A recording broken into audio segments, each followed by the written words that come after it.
Welcome to Voices of Ancient Egypt, the podcast for people who don't just want to learn about ancient Egypt, but want to understand it on a deeper, more meaningful level. I'm Melinda Nelson-Hurst, an Egyptologist with a PhD in the field and years of experience teaching at the university level, working in Egypt, and training students around the world to read real ancient Egyptian texts. I've spent decades studying this civilization in a traditional academic setting so you don't have to, and so you can access knowledge that's usually locked behind academic walls. This podcast brings ancient Egyptian history, beliefs, and language to life, and shows you that learning hieroglyphs is possible, no matter your age, background, or schedule. So whether you want to read hieroglyphs in museums, on social media, or on your next trip to Egypt, you'll find the tools, stories, and encouragement to make it real right here. Let's hear the voices of the ancient world together. Hello, and welcome back to the Voices of Ancient Egypt podcast. I'm so happy to have you joining me today as we get into something I like to call the 50% rule. You've probably never heard of this before because I just made up that name for it. It's something I've been telling my students for quite a while, but I had never put a name to it before. And I decided to put a name to it and have a podcast episode about it because I realized that this is something I have repeated to my students over and over and over again, because this is where so many of them get stuck, and you've probably experienced this as well, or at least very many of you, I'm sure, have. I know I have also too. And this is actually somewhat related to the recent episode we had about the power of questions to get us unstuck. Today, we're going to talk about another area where I see my students getting stuck, as I mentioned, and this epiphany that they have when I tell them about my 50% rule. And when I did this on a recent coaching call with my students in Scribal School. And I tell my students in Master Scribes this all the time too. And the basic principle here is that you don't want to stay stuck just repeating like the same lesson or same exercise or something over and over again and not moving on. I see this happen all the time where my students just refuse to move on to the next lesson or the next module because they feel like they don't have absolutely everything down from a lesson. And this is a natural feeling for many of us, especially since I think that a lot of my students are similar to me in that they are what might be called perfectionists or perhaps recovering perfectionists. That's what I sort of think of myself as, where we have this sort of all or nothing thinking about things, right? So we feel like either we have it all down and we get everything, we understand every little bit, it's perfect, or it's not good enough. And we're not ready for anything else. We can't move on. We can't do the next thing. But the reality is that's actually not how the brain works, okay? So when you're learning something, it's very unusual, actually, to get 100% stuff down the first time you go over something. I don't know if that actually even ever happens to anybody, but if it does, it's pretty unusual. And what's more likely is that you get some percentage of it, right? And that's totally natural and normal, and it's how it's supposed to be. It is how our brains work. We learn through a few different things. A lot of different things come into play with learning, like connecting to other things that we've learned, for example, and also repetition. So in learning research, there's something they call spaced repetition, which is simply the idea of learning something or being exposed to it repeatedly over time. Now, when I talk about spaced repetition, I always tell my students the caveat of don't stay stuck on the same thing, because sometimes when I tell them about this, they think I mean just keep doing this lesson over and over again, but like wait a day in between or wait a week in between or something and just, do that spaced repetition with that same lesson over and over. But that's not actually what I mean. Now, if you've just started with it and you feel exceptionally shaky, like you really still just not getting much, then yes, you might want to repeat it again. But what I tell my students is to follow this 50% rule. So if you've gone through a lesson and you've done the exercises, you've checked the answer key, and you basically feel pretty good about 50% of what you did, or maybe even more, you are ready to move on to the next lesson. Do not stay stuck repeating that lesson over and over and not moving forward. Now, this doesn't mean that you're never going to touch that last lesson again that you did 50% on, right? Absolutely not. We are going to come back to it. But it is much better for your learning, much better for your brain to move on to the next lessons and then later circle back to that one. And this builds in another thing that has been studied fairly extensively in learning research, and this is the idea of interleaving. So when you do this and you move forward and you cycle back, this is not the only way to interleave, by the way, but this does come into play as a type of interleaving.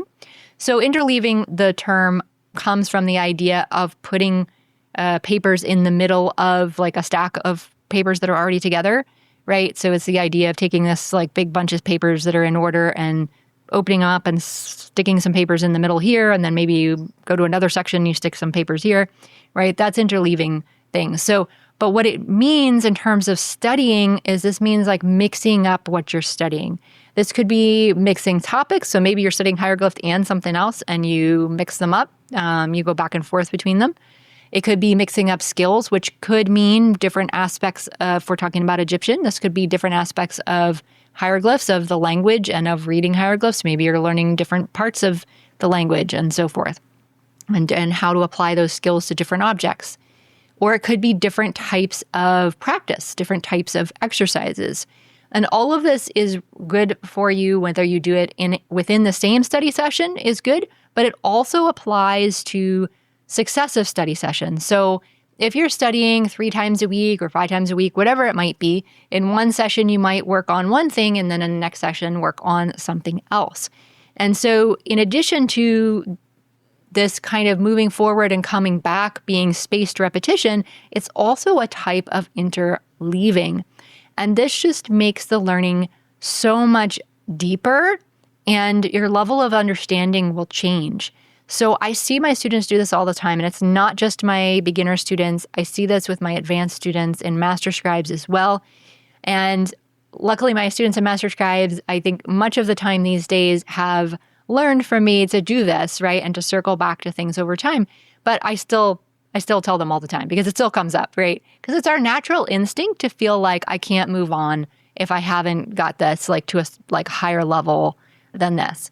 And so we still follow into it even when we know it's not necessarily the best way. This happens to me with things I'm learning as well or things I'm working on. So it does come up a lot. But a lot of my students now have gotten in the habit of sort of doing this where they move on, they go through more modules with, lessons in them. And then they have kind of like their own little schedule where they're also always mixing in some study sessions where they're going back to some previous lessons in an earlier module that they haven't done for a while. And so they'll go back and repeat that during some of their study sessions while they're also moving forward on others. So I have some students who, when they submit questions for a coaching call, they'll be submitting questions on like the most recent curriculum I've added to the program and questions on curriculum that was like from 3 modules before that, right? And that's because they're doing this spaced repetition and this interleaving. And what happens is you'll notice I said they're submitting questions, right? Even though they've done those lessons before. And that's because what happens is when you do it this way, you gain a much greater level of understanding when you come back to it later. If you just repeat it over and over again, like back to back, you will gain some from that, but it won't be as much as when you allow yourself the space and also the varied experience of studying those other lessons that you'll get when you do that. Because when you do that and you come back to an earlier lesson, it's like you see it with all new eyes now. You're at a different level than you were before. Even though you didn't maybe 100% get the stuff at the time, right? And you moved on. Now when you come back to it, oftentimes my students will tell me like, wow, this was like so much easier this time. Or they might even say maybe they don't feel like it was necessarily easier, but it was different, right? And there were different things that stood out to them this time. And now they are, even if it wasn't easier, they're understanding it on a deeper level. And now they have a completely different set of questions than they had for me the first time around. I see this happen all the time. And I was just telling actually my Scribble School students who are just starting out in the first module or 2 in there, and some of them were worried about like, oh, I don't have 100% of module 1 down. I can't move on. So we were talking about this, and I was telling them that even my most advanced students have this happen too, and that they go through this process. And that what happens is they understand that stuff at a much deeper level the next time around. And then they'll do it again later at some point too. And every time they go through, they just have all these questions for me that come out. And it's because there are things that just never would have occurred to them the first time around, or maybe the second time around, because it wasn't in their brain with that level of depth and resonance. Whereas now when they go through it, they're like, oh, okay, this is clicking. But now I'm wondering about this other thing that I never would have thought of before. And I see this happen with my students all the time. So no matter what level you're at, whether you're just starting out or you're like intermediate in something, or maybe you're even advanced, this is a technique that can work for any level and probably pretty much anything you're studying as well. But I, of course, have the experience of it with hieroglyphs, since I have taught hundreds of people how to read hieroglyphs in my programs, Scribal School and Master Scribes. And I would encourage you to implement these methods yourself with whatever it is that you might be working on. And whether you're in a program for learning something, or you're learning via books or videos or something like that. And to make sure that you are doing this combination of spaced repetition and interleaving by not letting yourself get stuck in that all or nothing trap, right? Because anytime we get into all or nothing thinking, and trust me, I do it all the time. I have a coach as well. So my students who are learning hieroglyphs have me as their coach to help point this out with them. I have a coach also, and she points this out with me quite frequently with things that I am getting stuck in this all or nothing thinking, that if I don't do something, exactly a certain way, it's not good enough, and it can't be done. I can't finish it. I can't move on to the next thing, whatever it might be, right?